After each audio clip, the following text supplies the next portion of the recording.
ল্যাপটপে hard disk ছিল, তো হার্ড ডিস্ককে রিমুভ করে এখন 256 জিবি এসএসডি ইনস্টল করা হচ্ছে।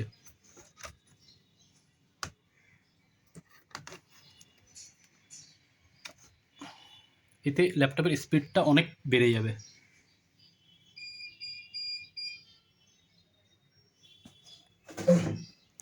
এই হার্ড ডিস্কটা ল্যাপটপের মধ্যে ছিল।